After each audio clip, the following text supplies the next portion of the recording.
இரவு தியானத்திற்காக தேவன் நமக்கு தந்த வேத வசனம் 2 தீமோத்தேயு 2வது அதிகாரம் 15வது வசனம். நீ வெட்கப்படாத ஊழியக்காரனாயும் சத்திய வசனத்தை நிதானமாய் பகுத்து போதிக்கிறவனாயும் உன்னை தேவனுக்கு முன்பாக உத்தமனாக நிறுத்தும்படி ஜாக்கிரதையாயிரு. கிறிஸ்துவுக்குள் பிரியமானவர்களே, தேவனுடைய வார்த்தை அப்படின்னு வரும்போது நிறைய பேர் அதை விளையாட்டாக எடுத்துக்கிறாங்க. பொது வெளியில் அவங்கள தங்களை பெரிய விசுவாசம் உள்ளவங்க போல் காண்பித்து கொள்கிறாங்க. ஆனால் அவங்களுடைய தனிப்பட்ட வாழ்க்கையில் அவங்க வேதாகமத்தை திறக்கிறதே கிடையாது.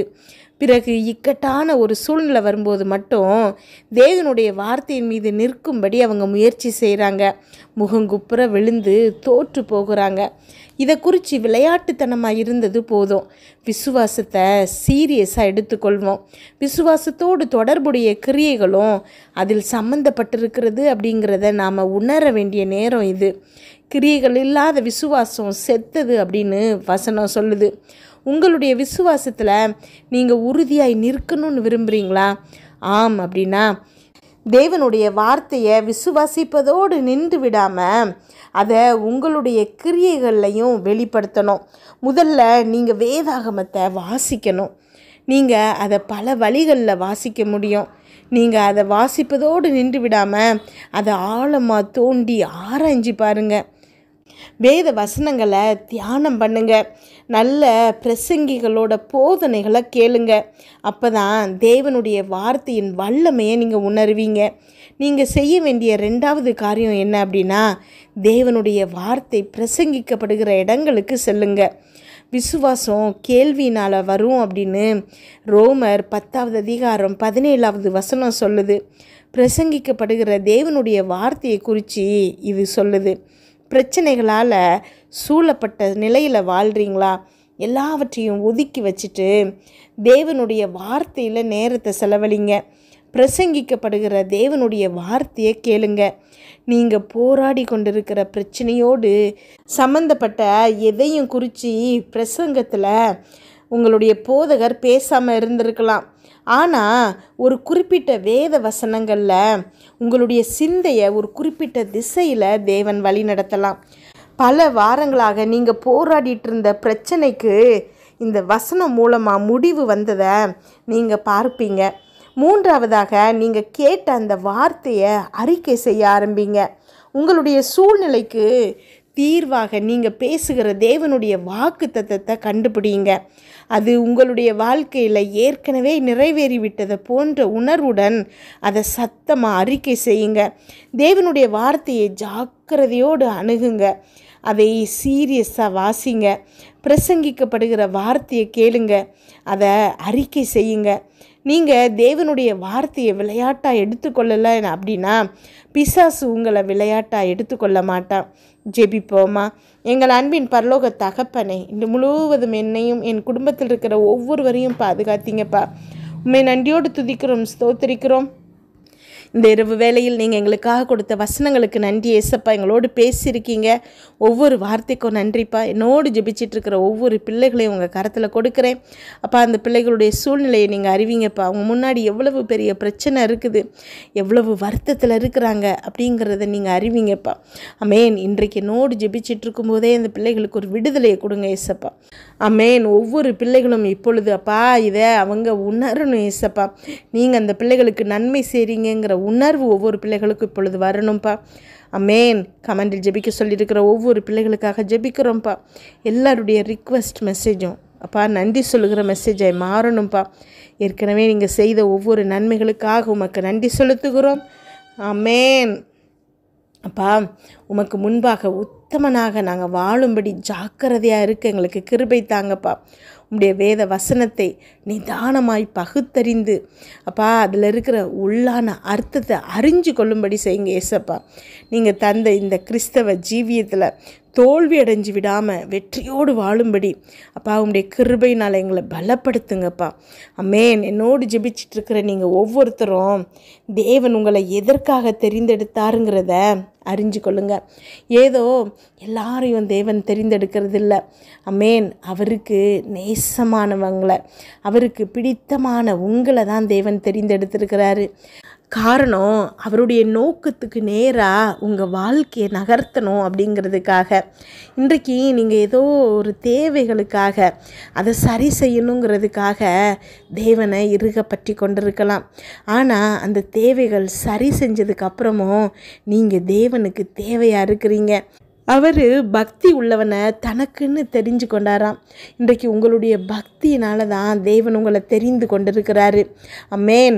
அவர் உங்களை நேசிக்கிறாரு.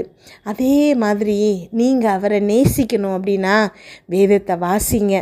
வேதத்தை வாசித்து அதில் இருக்கிற வார்த்தைகளை தியானித்து பிரசங்கங்களை கேளுங்க. அதில் இருக்கிற வார்த்தைகள் உங்களை தொடும்போது அந்த வார்த்தைகளை அறிக்கை செய்யுங்க. உங்கள் முன்னாடி இருக்கிற பிரச்சனை காணாமல் போகும். உங்களுக்குள்ள விசேஷித்த ஞானம் வரும்.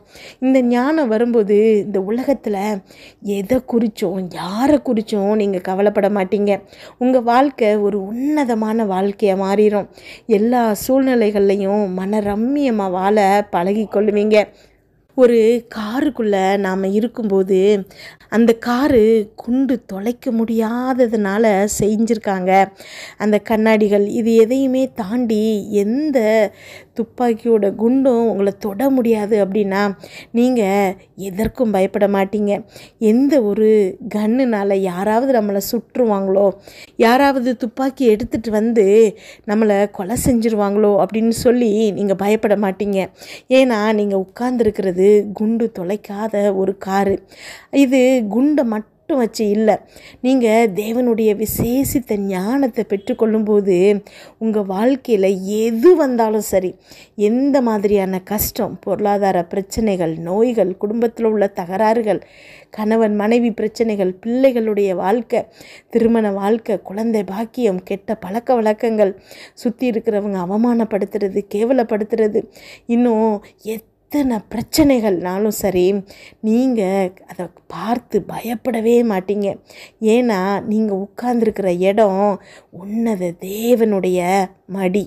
நீங்கள் அவர் கூட உன்னதத்தில் அமர்ந்திருக்கிறதுனால எந்த பிரச்சனைகளும் உங்களை தொட முடியாது.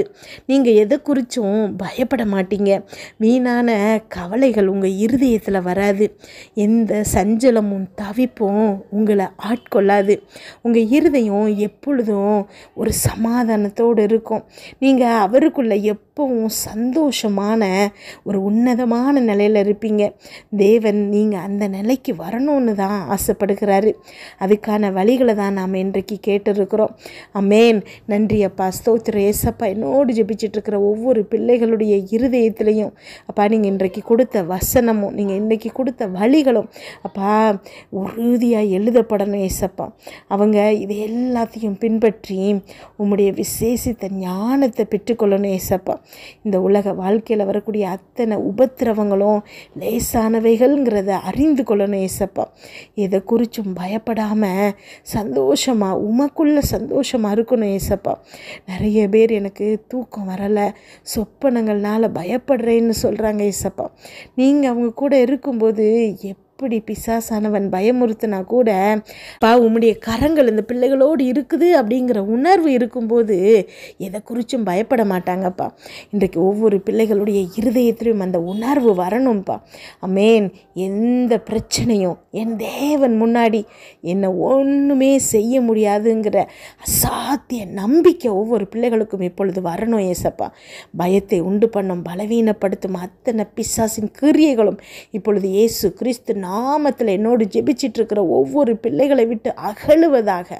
ஆமென். பயத்திலேயே வைத்திருக்கிற இந்த பிசாசு இன்றைக்கு இந்த பிள்ளைகளை அப்பா நீங்கள் விடுதலை செய்கிறீங்க ஏசப்பா. ஆமென். எப்போ பார்த்தாலும் எதையாவது ஒன்றை யோசித்து பயந்து பலவீனத்தோடு அவங்க வாழ்க்கையை கழிக்கிற நிலைமை இன்றைக்கு மாறுகிறது அப்பா. ஆமென். உமக்குள்ள ஒரு தைரியம் வரணும் ஏசப்பா. தைரியத்தின் ஆவி இந்த பிள்ளைகளை இப்பொழுது பெற்றுக்கொள்ளட்டும் ஏசப்பா.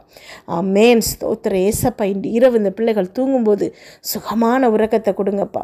நல்ல சொப்பனங்களை உம்முடைய தரிசனங்களை கொடுங்க ஏசப்பா. அமேன். வீட்டை சுற்றியும் இரத்தத்தை தெளிக்கிறோம். அதிலிருந்து புறப்படுகிற வல்லமை எல்லா தீங்கு பொல்லாப்பு பொறாமை எரிச்சல் கெட்ட ஆவிகள் பில்லி சூனிய மந்திரம் செய்வினை பாவம் சாபம் நோய் விபத்து எல்லாவற்றிலிருந்து விலக்கி பாதுகாப்பதாக. நாளை காலை எழுந்திருக்கும் போது புதிய கிருபையால் தாங்குங்கப்பா. இதை கேட்டுக்கொண்டிருக்கும் ஒவ்வொரு பிள்ளைகளின் இருதயத்தையும் உம்முடைய கிருபையினாலும் சமாதானத்தினாலும் பலப்படுத்துங்க. இயேசு கிறிஸ்துவின் மூலம் ஜெபம் கேளும் நல்ல பிதாவே. அமேன்.